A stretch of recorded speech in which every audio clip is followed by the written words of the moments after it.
Vamos falar hoje sobre a anatomia do coração para a turma M2 da Medicina da Universidade Federal Fluminense, a nossa querida Faculdade de Medicina, e eu faço parte do Departamento de Morfologia. Então, para quem não me conhece, hoje, com a primeira aula, eu vou me apresentar para vocês. Então, meu nome é Márcio Babinski, eu sou professor adjunto do Departamento de Morfologia, adjunto 4, se Deus quiser, ano que vem eu vou a titular do departamento. Sou médico com residência em ortopedia e traumatologia, especialista em acupuntura clínica tradicional chinesa, especialista em metodologia científica do ensino superior, mestrado em morfologia pelo Instituto de Biologia da Universidade do Estado do Rio de Janeiro, doutorado em ciências também por aquela instituição, orientador do programa de pós-graduação, mestrado e doutorado de ciências médicas da Universidade Federal Fluminense, membro efetivo da Sociedade Brasileira de Anatomia, da Sociedade Pan-Americana de Anatomia, da American Association of Anatomists também, e membro fundador e presidente da Sociedade de Anatomia do Estado do Rio de Janeiro. Bom, esse é o professor que vos fala, e ao mesmo tempo eu gosto sempre, quando a gente, é bom a gente conhecer as referências de quem está falando, né, mas também eu gosto de colocar aqui, na realidade, não somos nada, nós temos aqui títulos, isso é a sociedade que vai colocando por obrigações de tarefas ao fim do seu trabalho, mas às vezes eu estou tão longe atrás que eu me sinto o primeiro que estou na frente, então eu estou uma cara de bobo igual esse bichinho aí, só para que vocês saibam, então, que depois de ter colocado praticamente o meu currículo aí, eu me sinto assim, e gosto, porque é como dizia um dos pensadores gregos, né, que só sei que nada sei, um pouquinho que eu sei, eu divido com vocês, eu troco, e como muito bem colocado o professor Albino, a gente não sabe de tudo, eu sou ortopedista e gosto de anatomia, então se me perguntar de uma cirurgia específica, uma endurologia ou uma técnica invasiva cardiovascular, eu não vou saber para vocês, eu posso buscar, discutir com vocês, mas não é a minha formação.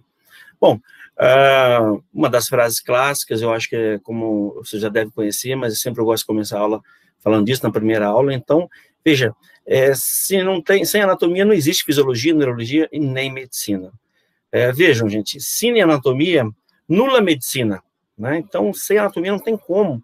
Você está trabalhando com o corpo, tem que conhecer do corpo, então tem anatomia na história. Isso dito lá muito tempo atrás por Cruvelier, né?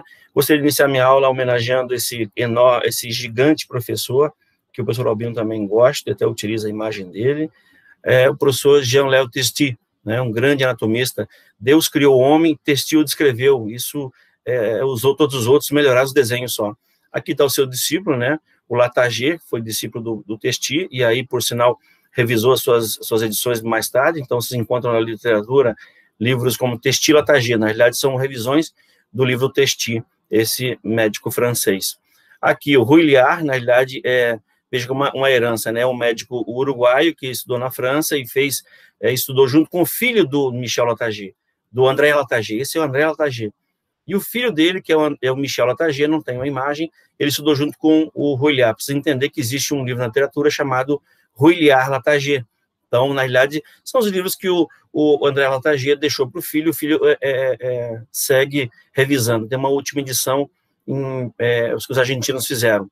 Aqui o grande professor Netter, então, que nós usamos muito os atlas do professor Netter, que antes de fazer medicina ele era um ilustrador, né, de moda, enfim, e aí depois fez medicina e, por sua vez, arte, fez medicina e os desenhos maravilhosos e deixou seu legado, obviamente, o professor Machado, que na próxima aula eu vou fazer questão de comentar sobre ele, até porque ele é um médico carioca, cardiologista. Aqui temos o professor Sobota, né, uma homenagem ao professor Sobota, outro livro que nós utilizamos muito, um atlas. Aqui o Keith Moore, então, o professor Keith Moore que nos deixou há pouco tempo, um livro de anatomia orientada para a clínica, então, também um bom livro. Um grande anatomista que todos os outros o respeitavam em vida, que é o professor Didil, brasileiro, o Liberato José Alfonso Didil, um mineiro que foi reitor em Ohio, lá nos Estados Unidos. Então, tamanha a expertise desse professor. E aqui, quem nos deixou também recentemente, o professor Ângelo Machado, né, que não tem parentesco com o Carlos Machado, mas que escreveu o livro de neuroanatomia, que é um livro bem fácil, né, quase que um gibi de neuroanatomia. Muito importante, muito interessante esse livro. Bom, meus mestres não posso deixar de comentar, o professor Ercílio Pedro da Luz, um professor lá da Universidade Federal de Santa Catarina, que hoje não está mais entre nós. aqui quando eu era monitor, ainda tinha cabelo, quando eu comecei como professor, professor, lá em 1997, né, fui monitor a faculdade inteira, e esse professor que me iniciou na anatomia. Esse é meu pai científico da UERJ, professor Valdemar Silva Costa, o qual eu desejo sempre o bom e o melhor, porque ele me ensinou muitas coisas, não só de ciência, de pesquisa, mas também de vida, um grande filósofo. E esse outro cara que eu não posso deixar falar, né? O meu grande mestre na ortopedia chama-se Rodrigo Mota, professor de vocês. Talvez vocês não tenham conhecimento da importância que esse homem tem na ortopedia mundial, referência na ortopedia mundial. Inclusive, Dr. Myerson, que é um grande ortopedista, tem livros publicados, classificações ortopédicas, sempre chama o professor Rodrigo Mota para operar lá fora. Então, é bom que vocês conheçam o mestre de vocês. Bom, a nossa aula de hoje, então, a gente tem aqui os objetivos do nosso processo de ensino-aprendizagem, dessa aula de hoje, da anatomia do coração, onde vamos descrever, então, a localização, características gerais do coração, localização, forma, suas 4 câmeras, circulação pulmonar, sistêmica, os elementos anatômicos envolvidos no ciclo cardíaco, o pericárdio, suas funções, as suas camadas, né, dessa parede. Vamos falar, então, também das câmaras cardíacas, do coração, uma anatomia externa, então, apresentar algumas situações clínico-patológicas, cirúrgicas, embasadas na anatomia. Os principais vasos que irrigam o coração, né, sua localização, rastreio do fluxo, identificando então, os principais vasos, das câmaras e das válvulas. Vamos falar também da relação do átrio ventricular, das válvulas semilunares, e durante o batimento cardíaco, e também comentamos rapidamente sobre a arteriosclerose, aplicando também infarto agudo do miocárdio. Então, esse é o nosso objetivo da aula de hoje. Muito bem, então, começa essa aula, né, uma das frases, uso algumas imagens sempre, eu vou depois citar no final, que são do Instagram, como eu comentei, que existem alguns perfis que a gente pode seguir, são bem interessantes e traz bastante clínica para a gente, às vezes vídeos, né, então é importante que a gente utilize essa ferramenta não só como uma questão de diversão, mas também dá para estudar lá. E aí uma das imagens que eu vi lá é essa aqui, olha que interessante essa situação. Então imaginem vocês, o cara chegou na emergência, né, com uma faca não tão bonita assim aqui no Brasil, mas digamos que nessa mesma região. Eu tenho que saber se eu estou lesando o coração ou não. Então, pela superfície, o paciente está vivo, né, nós podemos observar aqui que ele tem, então, um profissional, provavelmente o anestesista, já o intubou, né, então vejam, então é descrever na superfície, saber na superfície como identificar o coração, isso é imprescindível para várias situações, inclusive a reanimação cardiopulmonar, a ausculta cardíaca, definir os eletrodos de um eletrocardiograma, então é imprescindível que nós saibamos na superfície isso. No cadáver é uma coisa, então como a gente não tem o cadáver no momento, a gente, vamos ter no segundo momento, a gente discute aqui na teoria. Aqui uma imagem que era para rodar, um videozinho, mas esse eu não consegui abrir, uma ectopia cardíaca, veja o coração está fora do tórax, né, isso é uma variação, e ele está vivo, obviamente, sendo encaminhado a um tratamento cirúrgico. Então, vejam, uma ectopia cardíaca.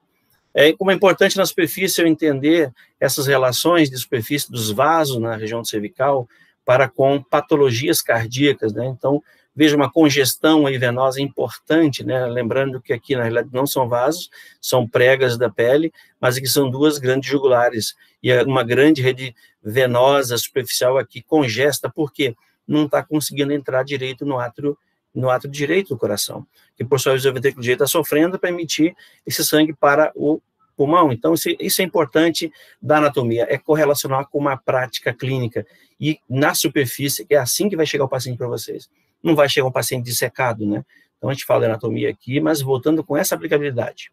Vejam, olha que congestão venosa gigante, né? Aqui eu tenho, provavelmente, um tamponamento cardíaco, e aí a peça patológica, não necessariamente dessa moça, eu peguei na internet, então, vejam, um hemopericárdio, né? Um tamponamento cardíaco, olha só, depois de aberto, se percebe quanto que sangue saiu, né? E alguns coágulos na superfície aqui desse coração. Isso é um tamponamento cardíaco, um hemopericárdio.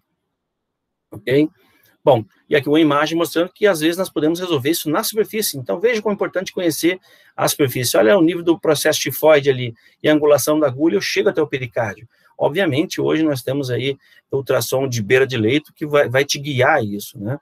Então, eu não consegui até trazer um pouquinho, queria colocar um vídeo que eu tenho, eu não achei o vídeo, mas eu vou mandar para vocês depois, o videozinho mostrando com ultrassom como é fácil, né? Com uma seringa, uma boa sepsia de superfície, você consegue drenar esse pericárdio, sem lesar o coração, obviamente, né? Senão, caso contrário, vai para o IML, e lá no IML, aí a gente não vai querer ver essa peça, na realidade, seria o professor Dr. Albino que vê muito disso, mas nós tentamos, então, resolver isso na emergência. Esse é um quadro de emergência cardiológica.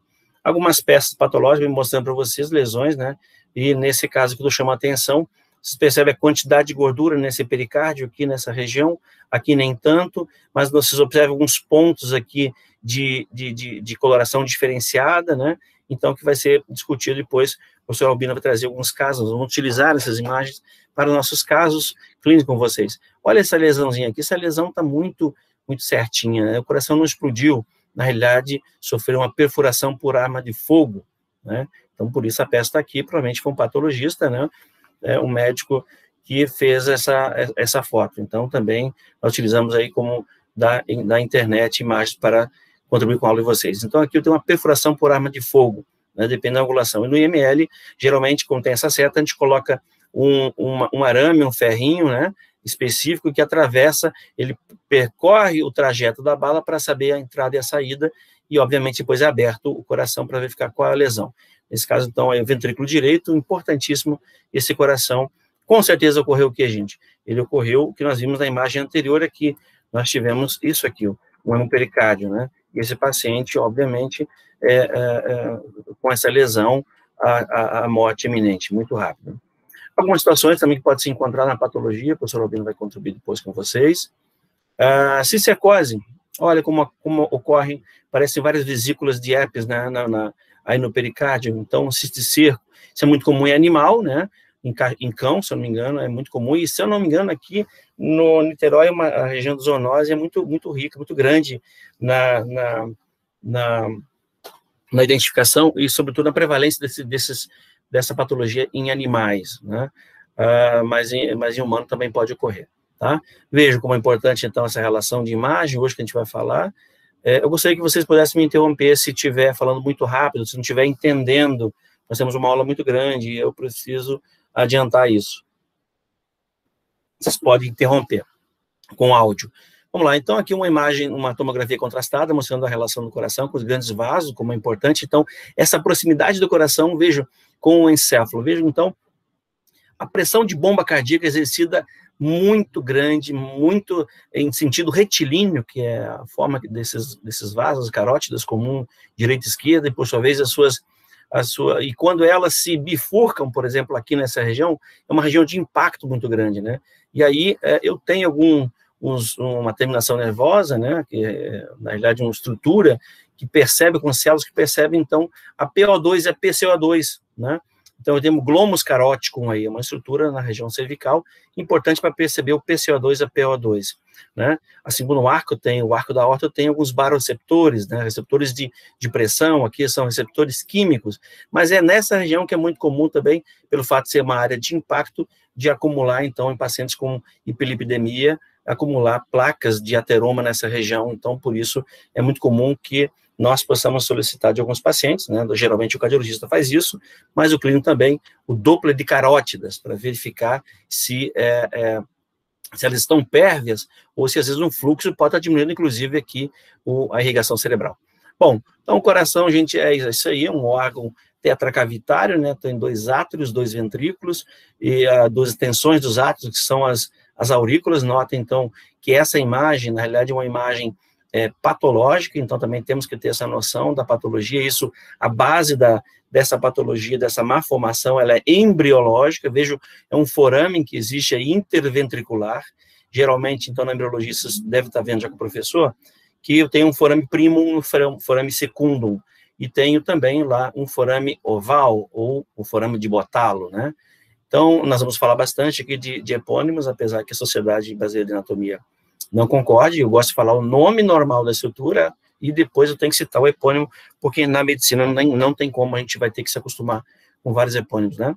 Bom, então se percebe aqui uma comunicação do ventrículo direito com esquerdo, isso não é legal, então é imprescindível que o médico que é imaginologista, o pediatra e o gineco tem que perceber isso por isso aquela ultrassom morfológico, já para ter identificar algumas alterações patológicas, que eu não vou abordar aqui na embriologia, porque não é nossa parte, mas o médico tem que saber disso também, até por conta de coloração do nascimento da criança. Vamos perceber lá que é importante uma escala de Apgar, então o choro ser intenso da criança, a coloração da criança é importante, porque demonstra que existe, então, aí um coração normal, e se ele pode apresentar umas extremidades arroxeadas, né, por muito tempo, então tem além dessa variação, eu posso ter uma transposição de vasos também, eu posso ter, então, uma estenose, eu posso ter um forame pérvio, eu posso ter uma tetralogia de Fallot,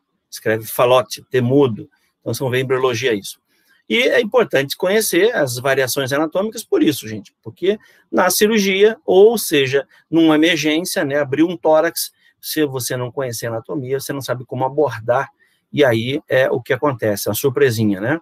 Bom, coração é um órgão muscular, como falei, tetracavitário, ele tem um formato, tamanho, na realidade, de uma mão fechada do indivíduo. Então, por exemplo, eu estou aqui mostrando a minha mão, esse é o tamanho do meu coração, né? Então, é proporcional ao indivíduo. Ele tem um formato de um cone invertido, onde tem uma base aqui e um ápice aqui embaixo. Notem, a base é cranial e o ápice é mais inferior. Então, ele está situado no plano mediano, 2/3 desse plano para a esquerda e 1/3 para a direita, considerando o plano mediano aqui. Ele tem um formato, então, oblíquo em relação ao plano mediano, repousando sobre o diafragma. Então, ele pesa mais ou menos aí, isso é uma descrição do Keith Moore, né? Ele mostra, então, que apresenta mais ou menos 250 a 280 gramas na mulher e 280 a 250 no homem. Então, estão percebendo que é proporção de massa, né? E a função é bombear o sangue para todo o corpo, tá? Existem umas medidas que a gente vai falar mais à frente. Aqui é uma imagem de um coração, então, de um feto, né? Olha a proporção, o tamanho de um dedo, só para mostrar a vocês.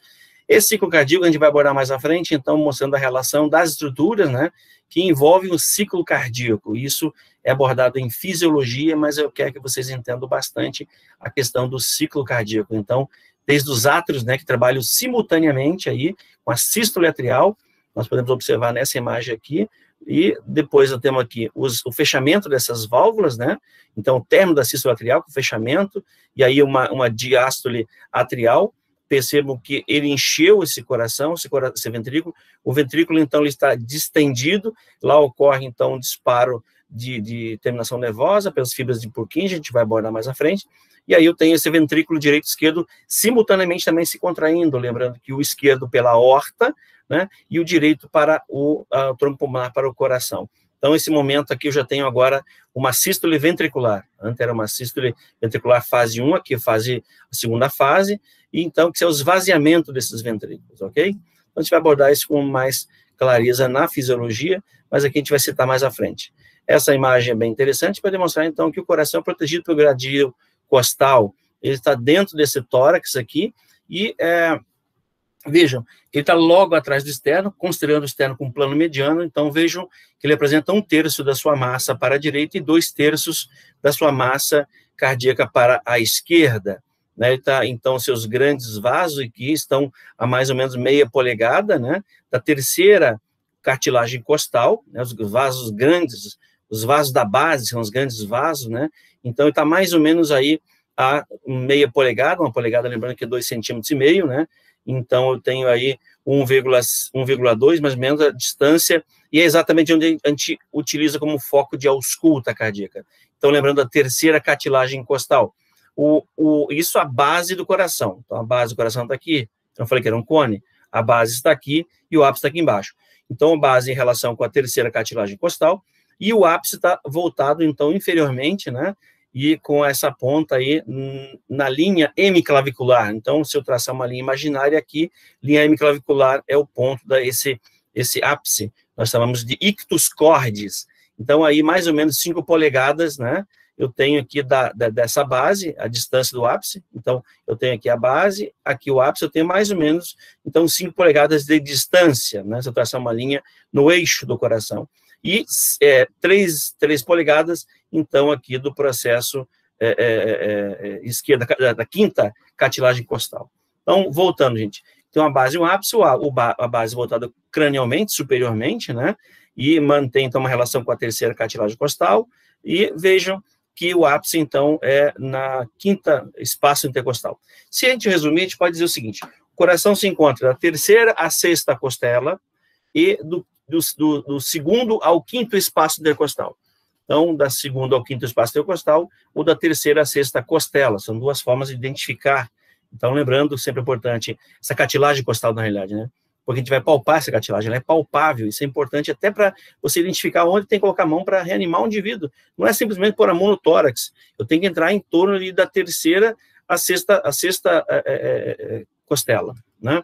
Então, veja, o coração apresenta margens, né? Então, vem uma margem direita do coração, uma margem esquerda, aqui uma margem inferior e uma margem superior, também chamado como borda, da terminologia anatômica, então é chamado de margem, não mais borda. Então, a margem superior está nivelada com quem nós falamos? Com a terceira cartilagem costal, e a inferior aqui, então, com a quinta cartilagem costal, ok? Então, veja que tem 4 margens, tem uma face anterior, uma face posterior, e uma face diafragmática. Se encontra aqui no mediastino médio, repousando sobre o diafragma, né? Então, esse mediastino, para lembrar, ele é delimitado a partir do ângulo de Louis, ou ângulo external, tracei uma linha imaginária, até o disco intervertebral de T4, né? E aí, abaixo dessa linha, eu tenho o mediastino inferior. E acima dessa linha, até a abertura lá da cavidade torácica, o nivelado com a primeira vértebra, com a margem, com a cisura do externo e a costela, eu tenho, então, a abertura superior. Nessa região, então, delimito o mediastino superior. Então, é importante identificar, porque algumas estruturas da região cervical, né, ou de face, podem migrar por fáscias cervicais até esse mediastino. Inclusive o abscesso de dente, às vezes, né? Ou uma tireoide mergulhante, que pode descer por essa fáscia e estar lá embaixo irritando o nervo frênico, que às vezes apresenta uma tosse seca, uma irritação constante, que parece uma pigarra, mas não é, tá? Então, às vezes, uma imagem radiológica é importante identificar esse ponto para definir o que é mediastino superior e inferior. Desse mediastino inferior, então, ele é subdividido nessa imagem aqui, vista lateral, eu consigo identificar, então, o anterior, ele fica do externo, da lâmina cortical posterior do externo, até o coração. Então, esse verde escuro aqui é o mediastino anterior, onde eu encontro, então, nós vamos estudar mais à frente, então, o timo. O timo se encontra nessa região. No mediastino médio, é todo ocupado pelo coração, e da margem posterior do coração até o corpo das vértebras, então eu tenho o mediastino posterior, que ele se estende não somente nesse nível até T10, e sim, o mediastino posterior vai até T12 ali embaixo, até onde o diafragma que separa essa cavidade torácica da abdominal, ele se insere. Lembrando que criando recessos costofrênicos, nós vamos falar. Então, esse aqui é um corte mediano, né, e uma vista lateral disso, para você ter uma ideia. Então, vejam, aqui, esse mediastino, então, vejam, é exatamente o espaço situado entre os pulmões. Essa região que é o mediastino, né? Então, tem uma cavidade da cavidade torácica, uma cavidade pulmonar esquerda, cavidade pulmonar direita, são separadas, então, são muito íntimas de quem? Do coração, as pleuras com o pericárdio, a gente vai ver, e então tem o coração no meio. Então, entre o coração e o externo, mediastino anterior, o próprio coração está situado no saco pericárdio, que é o mediastino médio. Atrás do coração tem grandes vasos, como a aorta, eu tenho, então, o esôfago descendo, e parte dos brônquios, na altura, na porção mais alta, eu tenho, então, aí, na realidade, aqui, o mediastino superior, desculpa, essa imagem lembra a nós que é o ângulo de Louis, que seria, então, o mediastino superior aqui, e aqui o mediastino inferior. Mas aqui atrás, no posterior, como eu estava falando, eu tenho a aorta, então, o esôfago, o ducto torácico, passando lá posteriormente. Veja as relações do coração, então, nesse mediastino com os 2 pulmões, né? O pericárdio preso aqui por ligamentos pericárdio-frênicos aqui ao diafragma, né? E lá em cima por esse pericárdio, então, até nos vasos, lembra que os grandes vasos, no terço médio do início deles aqui, então, a fixação do pericárdio acima, eles estão livres, tá bom? Bom, essa imagem mostra claramente, assim, uma coloração, mostrando, então, que a aorta, ela transita, ela sai aqui, sua porção ascendente do mediastino médio, ela ascende no mediastino superior, com seu arco, né, o cajado, também chamado de crosta da aorta, e a partir, então, da T4, desculpa, ela deixa, então, a porção descendente, ela é chamada, então, de descendente. Então, a aorta apresenta uma porção ascendente, arco e descendente. Então, lembrando, a porção ascendente está onde? Está no mediastino. O arco, crosta ou cajado está na porção do mediastino superior. E aí, quando ela se projeta lá por sobre o bronco principal esquerdo, então, nesse nível, mais ou menos de T4, né, o disco intervertebral T4 e T5, eu tenho, então, o início da aorta descendente, vou deixar bem claro, torácica, porque aqui atravessou o diafragma, chamado de aorta abdominal. Então, isso é para chamar a atenção para vocês do mediastino posterior, então aqui preenchido por quem? Pela aorta, o esôfago não aparece aqui. O esôfago é outro órgão que transita no mediastino superior e no mediastino posterior. Aqui essa imagem mostra claramente, olha o esôfago que eu acabei de falar, então ele está na região cervical, porção torácica, que é a maior dele, ele mergulha aqui no mediastino posterior e corre à direita da aorta, né? Então atrás do coração. Por isso é importante citar o esôfago, porque às vezes uma esofagite pode simular um infarto agudo do miocárdio, ou às vezes um infarto agudo do miocárdio pode confundir o médico achando que era somente uma esofagite. Então, é imprescindível, dor torácica, seja esofagite ou um infarto, tem que entrar no protocolo na emergência de dor torácica. Então, isso é importante. Aqui colorido, então, chamando esses mediastinos. Então, essa topografia do coração, essa sintopia do coração no tórax, então, ficou clara para vocês, né? Então, se eu fosse nivelar com vértebra, geralmente a gente nivela sempre com costela, aqui vamos nivelar por vértebra. Por quê? Porque, às vezes, o nível vertebral é importante no exame de imagem. Às vezes, não sempre. Exame de imagem. Então, eu estou cortando aqui nível de T5, eu estou exatamente na altura de quem? Da vértebra, T5, não costela. Eu estou na base do coração, né? T6, T7, T8, pegam todo o coração, a massa cardíaca, T9, já T9 para baixo, eu não identifico, então, mais a massa cardíaca. Tá? Então, já vejo outros elementos, já vejo cúpula de fígado. Esse barulho aqui é a minha menina de alta periculosidade tentando invadir o quarto para atrapalhar minha aula. Vamos lá. Então, o pericárdio, veja, ele apresenta uma lâmina, né, que é uma lâmina fibrosa, uma lâmina serosa e uma cavidade. Essa lâmina pericárdio fibrosa, ela é externa, né? Então, ela apresenta fibras densas, um tecido conjuntivo importante aí, e que se estende para o diafragma externo, né, fixando nessas regiões, ou até para as pleuras. O pericárdio seroso, na realidade, apresenta duas lâminas. Então, o fibroso é externa e o seroso, ela é interna. Num outro esquema que eu vou mostrar mais à frente, vai ficar fácil de entender. Então, ela apresenta uma lâmina visceral e uma lâmina parietal, o pericárdio seroso, né?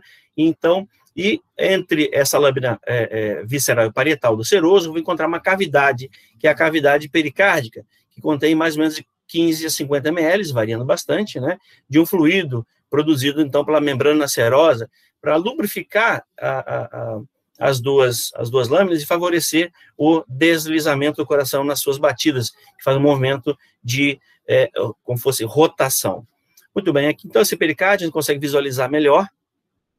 Veja, aqui em maior aumento, então, o pericárdio, ele está aqui, gente, a parte fibrosa é voltada para fora, externamente, né, e na sua íntima camada, então, veja, eu tenho aqui, esse pericárdio, o fibroso externo, com densas fibras de tecido conjuntivo fibroso, aqui eu tenho o pericárdio, então, seroso. Este seroso, ele apresenta, então, o tecido areolar, com algumas células, e mesotelium, tá? Então, daqui, essas células que produzem uma pequena quantidade, então, de 15 a 50 ml de líquido pericárdico, né? Esse líquido que está aqui envolto, para favorecer o deslizamento de uma lâmina visceral, que está aderida à víscera, também é chamada de epicárdio, com uma parietal, tá? Então, que é a serosa, mas parietal. O excesso, então, desse fluido pode ser levado como um tamponamento cardíaco. Pode ser, então, deste fluido, ou pode ser sangue, que é o mais comum, o termo mais utilizado em hemopericárdio. A pericardite é uma inflamação do pericárdio. Então, veja, essas células se inflamam, e levando um atrito, né? Então, imagine vocês, esse líquido que é para favorecer o deslizamento do coração sobre o pericárdio, né? Então, imagine vocês que esse líquido, em vez de lubrificar, ele fica mais o quê? Mais espesso. Lembrem vocês, para ter uma ideia, quando se passa manteiga no pão, né, de um lado e passa no outro pão, grudem uma fatia de pão na outra e depois afastem. Fica algo assim, com umas projeções colantes, né? Então, esse é o aspecto que fica o pericárdio, uma pericardite. Você identifica pela ausculta, né, um bom médico, pela ausculta, o eletrocardiograma, mas o exame laboratorial que vai te dizer, eu vou ter aí pode ter uma leucocitose, então o processo inflamatório, a PCR vai estar muito alterada. Então, isso é importante comentar para vocês. E aí, é importante, na ausculta, o som que os livros trazem como um som do sapato novo. Não saberia um outro exemplo melhor para vocês, porque eu não sou cardiologista, mas é descrito em livro desta forma. Aqui, então, para você ter uma ideia de como se desenvolve o pericárdio, o coração vai se desenvolvendo e vai invadindo, gente, nessa imagem aqui do punho, vai invadindo como fosse um balão, né, para você ter uma ideia. Então, o balão, veja, ele invade, vai empurrando esse balão, então essa membrana está aderida aqui no coração, chama-se de lâmina visceral. Então, o pericárdio seroso, visceral. Esse mesmo pericárdio, ele, então, apresenta outra lâmina que fica presa na parede, né, no externo, no músculo diafragma, então é a lâmina parietal. Então eu tenho o seroso visceral, que está aqui, que é contínuo com o seroso parietal, que reveste toda a cavidade, está em azul, cavidade pericárdica. E a lâmina externa, então, é aderida. Veja que aqui deveria ter uma lâmina externa, mas essa aqui, se desenvolve o coração, ele vai se adaptando, né? Então, vejam, agora notem nessa outra imagem aqui claramente para vocês, em azul, então, o pericárdio fibroso, né? Em vermelho, aqui delimitando uma área preta, então esse vermelho é o pericárdio seroso parietal e aqui o seroso visceral. Notem que vão até os grandes vasos da base, se prendem aí, né? Então, essa imagem é clara para você entender que os vasos da base, então, onde vão se fixar. Seriam como se fosse o punho aqui, a base do coração, os vasos da base. Então, esse pericárdio se prende aqui, tá bom? Aqui mais uma imagem mostrando a vocês, que seria, na realidade, eu acho que eu repeti a imagem em português, só para você ter uma ideia dessa organização do pericárdio, né? Então, lembrando que a lâmina serosa apresenta células mesoteliais que vão produzir líquido pericárdico, assim como a pleura, a gente vai ver que produz um líquido pleural e o peritônio, um líquido peritoneal. Esses líquidos, então, produzidos por células mesoteliais, de importância para a movimentação das vísceras, nesse caso o coração, depois vamos ver o pulmão, no momento da respiração, e o movimento gastrointestinal das vísceras, na peristalse. Um corte transversal, mostrando então o tórax como um todo, e delimitando o mediastino para vocês, do externo ao corpo da vértebra, então tem aqui nesse mediastino médio, óbvio, ao corpo da vértebra torácica. Lateralmente, então, eu tenho aqui, e anteriormente, então, eu tenho o mediastino anterior, mediastino médio, onde está o coração, e aqui o mediastino posterior, a aorta mais esquerda, o esôfago, e aqui as veias ázigos e o ducto torácico do linfático, a gente vai abordar isso. Então, os vasos da base, quem são? Eu tenho aqui o tronco pulmonar, está na base do coração, por isso esse nome, a aorta, veia cava superior, que é visto aqui, na outra imagem, então, adentrando inferiormente ao átrio direito, eu tenho a veia cava inferior. Então, são esses vasos. A veia cava inferior superior está entrando no átrio direito. O ventrículo direito está emitindo, então, a tronco pulmonar, outro vaso da base. A aorta saindo do ventrículo esquerdo, outro vaso da base. E 4 veias que estão aqui, né? Estão percebendo aqui, que são as veias, está em vermelho, que estão trazendo sangue arterial na que ocorreu, então, a hematose do pulmão, para dentro do átrio esquerdo. São 4, 2 do lado direito, 2 esquerdo, uma superior esquerda, inferior esquerda, superior direito, inferior direito, drenando sangue já que houve hematose para dentro do átrio direito. Notem aqui, então, esse pericárdio, como eu falei para vocês aqui nessa imagem, né, com a cavidade pericárdica, e observem já a cavidade pleural, que a gente vai abordar mais à frente. Então, tem eles ficam em compartimentos hermeticamente fechados, tá? Não existe comunicação, somente no trauma. Então, o pericárdio aqui nessa imagem, mostrando claramente, olha o mesotélio, suas células aqui, dessa lâmina parietal, e a outra camada que está aqui, que é a lâmina visceral, da mesma constituição de células, né? E a cavidade pleural aqui produzindo, então, o líquido. Lá atrás o pericárdio fibroso, né? E vejam vocês que é onde eu encontro alguns vasos, né? Os vasos pericardiofrênicos e também nervos que passam aí. Então, aqui só para mostrar a histologia da musculatura cardíaca, a gente vai abordar mais à frente. Então, eu tenho aqui, de uma cavidade cardíaca, o endocárdio, com suas células aqui, endoteliais, são as endocárdicas, e eu tenho aqui um miocárdio, e o epicárdio é a mesma coisa que pericárdio seroso visceral. Quando eu considero as três camadas, endo, interno, mio, esse prefixo indica músculo, né? Então, miocárdio, e aqui o epicárdio. Aqui uma imagem mostrando mais uma vez essa transição da câmara cardíaca, né? O endocárdio, o miocárdio. Então, o epicárdio no inglês, que seria a lâmina visceral do seroso visceral, seroso parietal, e aqui no meio a cavidade pericárdica. Note que o fibroso, então, ele reveste externamente e se prende, então, aqui na pleura, se prende no diafragma e no externo, pelos ligamentos pericardiofrênicos e outros ligamentos anteriores e posteriores. Nós vamos falar mais à frente, tá? Então, a imagem aqui do Sobó está mostrando para vocês, quando se abre um tórax, é assim que a gente observa. Olha o pericárdio fibroso, né, com os ligamentos pericardiofrênicos aqui, né?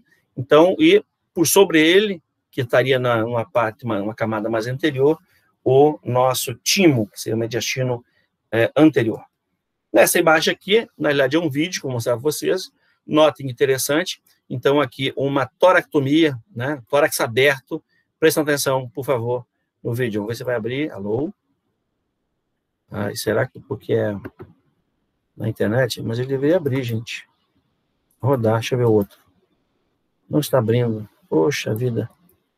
Eu vou mostrar depois o vídeo para vocês à parte. Tá? Opa, abriu. Olha aí, gente, coração, tórax aberto. Olha os raminhos aqui pericardiofrênicos. O que ele está tirando ali, gente? Uma faca, né? Olha só, a perfuração por arma branca no tórax. A sorte do paciente é que... olha o tamanho da faca, gente. Eu vou voltar para vocês observarem aqui, né? Olha a cirurgia cardíaca.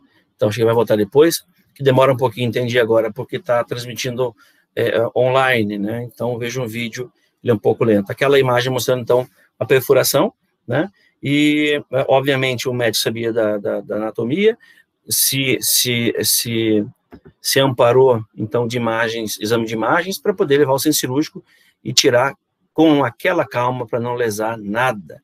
Uma sorte desse indivíduo que passou sobre o pericárdio fibroso. Esse aqui era para rodar, mas não está rodando. Deixa eu passar à frente, ver se ele roda.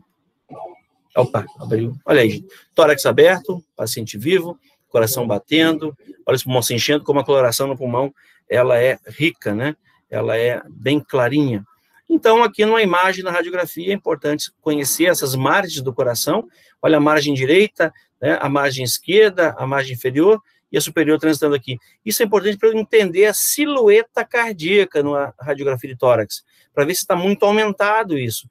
E aí existe um cálculo que vocês vão aprender em semiologia, para verificar o índice, né, cardíaco, o índice da cavidade do tórax. Esse índice cardíaco, existe um traço aqui de um diâmetro, né, na realidade uma linha de lado a lado do tórax, e do coração, para identificar a proporção desse coração que está aumentado ou não. Então, aqui para evidenciar o pericárdio fibroso, com seus ramos pericárdicos, né, e aqui uma radiografia de tórax normal, mostrando para vocês, então, de uma mulher, que dá para ver aqui as mamas, né, os traços da linha mamária, e esse tórax mais longilíneo. Aqui a configuração externa do coração, mais uma vez, então, chamando a atenção para o pericárdio, vezes os ramos pericardiofrênicos, então, frênico, C3, C4, C5, ele inerva o diafragma, e inerva também aqui o pericárdio, né? E aqui raminhos arteriais que vão para o diafragma e também nutrem o coração. Notem que a pleura está individual, então o pulmão direito ele é separado totalmente do esquerdo e o coração dos dois. Aberto aqui o pericárdio, nós observamos então a sua inserção no diafragma com os seus ligamentos pericardiofrênicos e aqui a inserção na base nos vasos da base, né? Então, sua reflexão junto aos vasos. Lembrando que tenho aqui um local importante que eu chamo de seio transverso. Posso atravessar o dedo aqui, passando entre a veia cava superior, por trás da aorta e do tronco pulmonar. Então, esse seio chamado, então, de seio transverso do pericárdio. Aqui nessa outra imagem, mostrando então o coração, suas relações no tórax ainda, percebam ele revestido, repousando sobre o diafragma, né? Aqui na mediastina anterior, o timo, vejam que os vasos pericárdio-frênicos descendo aqui lateralmente ao coração, debaixo desse pericárdio, essa lâmina, na realidade, desculpa, atrás, aqui a pleura foi retirada do coração, ó, foi retirada do pulmão, eu estou olhando para uma janela, né? Então aqui a pleura. Entre a pleura e o pericárdio correm esses vasos. A relação posterior desse mediastino, muito importante, olha a aorta aqui, a porção ascendente, aqui eu estou no mediastino superior, aqui a partir daqui mediastino inferior, cruzei o nosso aqui brônquio principal esquerdo, então o mediastino posterior, a aorta descendo, né? Revestida ela, por sua vez, pela pleura aqui, né? Então, à sua esquerda, nós não conseguimos visualizar o esôfago, mas ele passa lá, ó, a gente percebeu, aqui no mediastino, então o médio ele passa à direita da aorta e atrás do coração, muito íntimo no coração. Nessa região, então, eu tenho o brônquio principal esquerdo, vasos linfonodos aqui, broncopulmonares, ou os hilares, né? E a relação com a parede torácica aqui, ok? Então, aqui nesse outro desenho esquemático, mostra claramente. Aqui mostrando o seio transverso, mais uma vez, para vocês, nesse coração está fletido aqui, então, né, foi tracionado por uma pinça, para mostrar para vocês o seio transverso e um seio oblíquo que existe aqui. Notem aqui a proeminência, vai chamar a atenção, a proeminência esofágica, atrás do coração. Então, por isso, aí a nervação parasimpática é a mesma, né, o nervo vago. Então, percebam que, às vezes, uma esofagite pode confundir o médico, né, com aquela dor restenal, pode confundir o médico com um infarto. Mas aí, se ele fez um eletro e seguir o protocolo de dor torácica, ele vai ficar tranquilo. Se esse médico não fez uma emergência, por mais que seja lá no plantão, na UPA, lá nos Cafundó do Juda, você tem que fazer um eletro, tá? Fazer um eletro para eliminar a possibilidade do infarto agudo do miocárdio. Aí, se não for, é uma epigastralgia, uma esofagite, flatulência também pode dar isso, né? E aqui, olha o pericárdio preso no diafragma. Estou chamando a atenção várias vezes sobre isso, para vocês entenderem depois uma relação fisiológica que eu vou falar para vocês. As veias pulmonares, chegando ao átrio, nesse caso aqui o átrio direito, com a sua aurícula, né? Olha que interessante.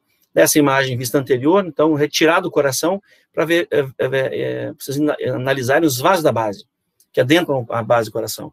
Nessa imagem, eu vejo aqui a veia cava inferior, invadindo o pericárdio, aqui as 4 veias, né? 2 veias pulmonares direita, superior esquerda, direita, superior direita e inferior direita, superior esquerda, inferior esquerda, e notem que entre elas, e aqui a aorta, passando por trás, não lembram? A frente da aorta e atrás veia cava superior, entre a cava superior e a aorta, eu traço aqui o dedo, então eu tenho aqui um seio transverso do pericárdio. Notem que aqui, então, a aorta, e aqui, exatamente, o tronco pulmonar se bifurcando em artéria pulmonar esquerda e direita. Então, percebamos que o coração está aqui, foi retirado o pericárdio, então ele se prende nessa região aqui, tá? Nos grandes vasos, nos vasos da base, e no próprio coração. E aqui a eminência esofágica, logo atrás do coração, né? Olha que interessante essa imagem. Então, esses 2 seios são importantes, e o seio oblíquo, oblíquo do pericárdio, então, transitando por trás aqui do tronco da pulmonar direita. E aqui uma imagem mostrando, então, representando o cirurgião passando o dedo no seio transverso do pericárdio. Uma vista superior, mostrando, então, o átrio direito aqui, desculpa, o átrio esquerdo, com as 4 veias, né, pulmonares, e lá o átrio direito, recebendo a veia cava superior e a veia cava inferior. Perceberam que eu falei as veias que drenam sangue para os átrios? São as veias porque, percebam, os 2 átrios se enchem simultaneamente, né, e não tem uma bomba periférica trazendo esse sangue para lá. Na realidade, existem alguns fatores importantes que influenciam o retorno venoso para o átrio direito, né, da veia cava superior trazendo toda a cabeça, membros superiores, e a cava inferior trazendo dos membros inferiores e tronco como um todo. Já, por sua vez, as pulmonares trazem somente do pulmão, já um sangue oxigenado. E aí esse sangue chega nos átrios e não pode exercer pressão no átrio, porque ele pode exercer pressão sobre a válvula atrioventricular. Isso complica a vida do indivíduo, né? Então, os átrios se enchem simultaneamente, e depois os ventrículos, quando eles esvaziam, os ventrículos se enchem simultaneamente e os ventrículos se contraem. Então, os 2 os dois átrios e depois os dois ventrículos, são simultâneos, só que o que muda é a direção do fluxo sanguíneo. Aqui uma imagem mostrando o seio venoso importante, seio coronário venoso, que drena também, então, a musculatura, o miocárdio, né? Então, eu tenho 3 veias aí importantes, que é a veia cardíaca magna, que sai do sulco interventricular anterior, a veia cardíaca média, que sai na margem esquerda do coração, e a veia cardíaca parva, ou posterior aqui, as 3 se unem, se confluem formando, então, um seio. Esse seio, então, um seio coronário que desemboca no átrio direito. Então, por exemplo, o átrio direito, ele recebe sangue de três veias, né? Então, a cava superior, cava inferior, e também do seio coronário. Grande parte desse sangue, às vezes, na parede do miocárdio, drena direto para as cavidades cardíacas, mas muitas vezes não.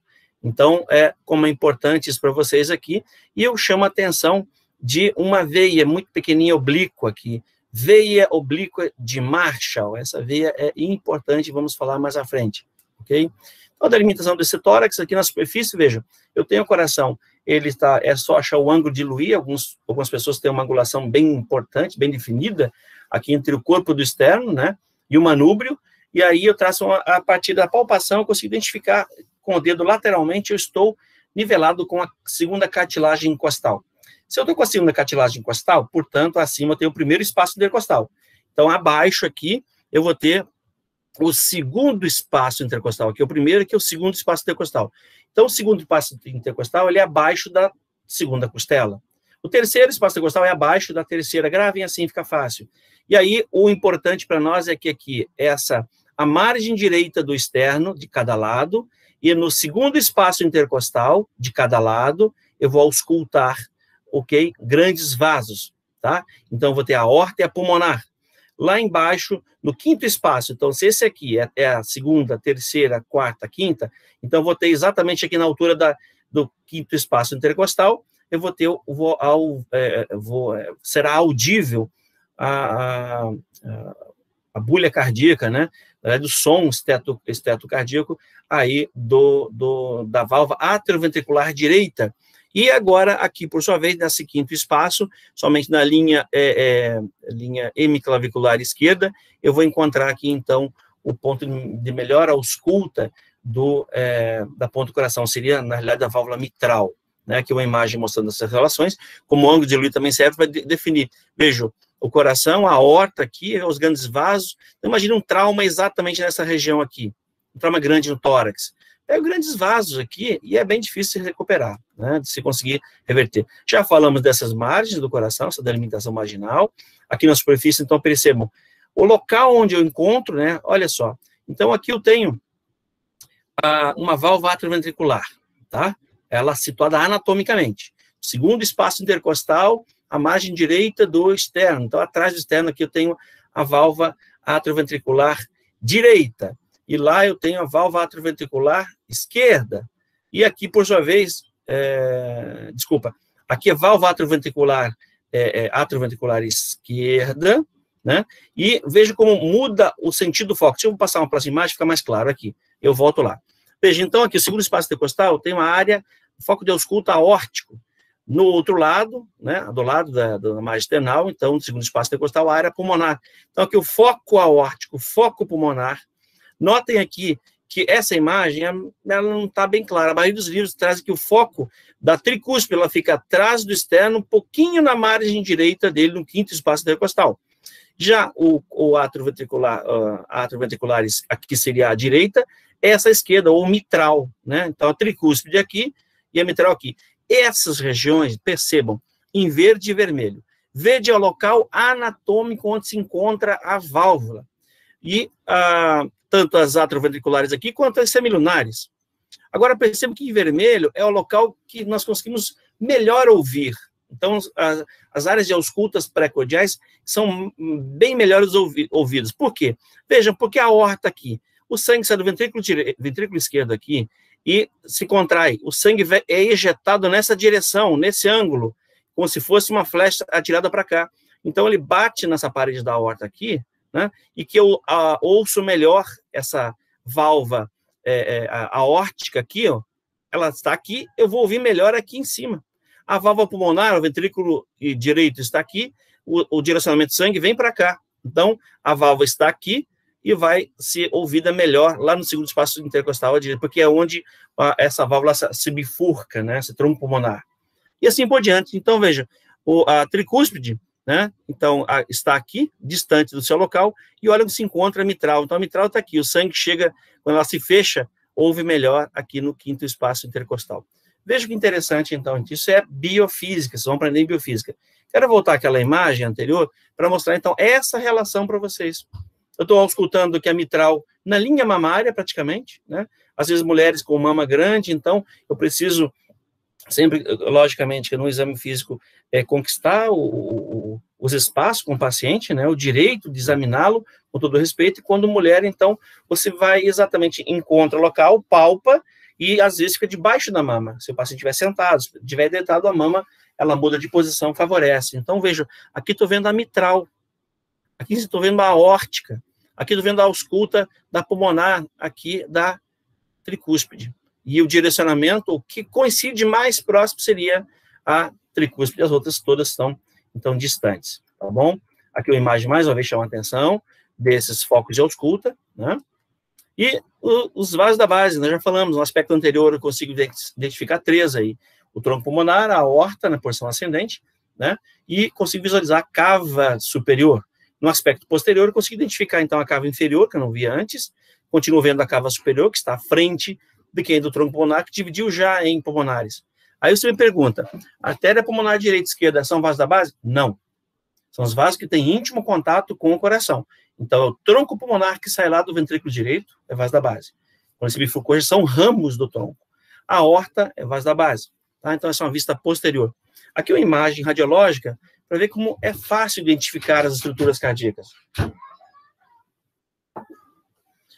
Perceba aqui, então, também, gente, olha só, essa imagem foi tirada do The Radiologist. Eu sigo esse perfil no Instagram, tem muita coisa legal lá. Então, uma imagem que a gente traz aqui para a aula mostrando a delimitação exata, a silhueta cardíaca. Veja, nessa margem, então, direita, é exatamente a margem da parede do átrio direito, né?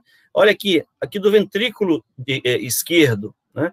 Nessa porção anterior, eu não consigo evidenciar, então, o átrio esquerdo é mais posteriorizado, ok? Então, o direito, quem são os anteriores? O átrio direito, né? O ventrículo esquerdo, o ventrículo direito, ele é um pouco mais embaixo aqui, né? Então, veja a silhueta toda, e aqui em cima é importante, esse botão aórtico, é onde a aorta faz esse cruzamento por sobre o bronco principal esquerdo, então ela cria essa margenzinha, se ela desviou para o lado esquerdo, cria um botão aórtico. Se estiver muito aumentado, eu devo pensar em um aneurisma.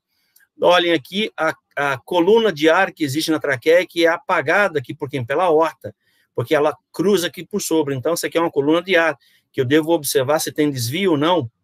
O coração tem que estar na linha média, como está aqui, se ele está um pouco desviado, observar se, através das clavículas do externo, se ele está bem centrado essa radiografia. Primeira coisa, está centrado, aí eu vou observar os outros detalhes.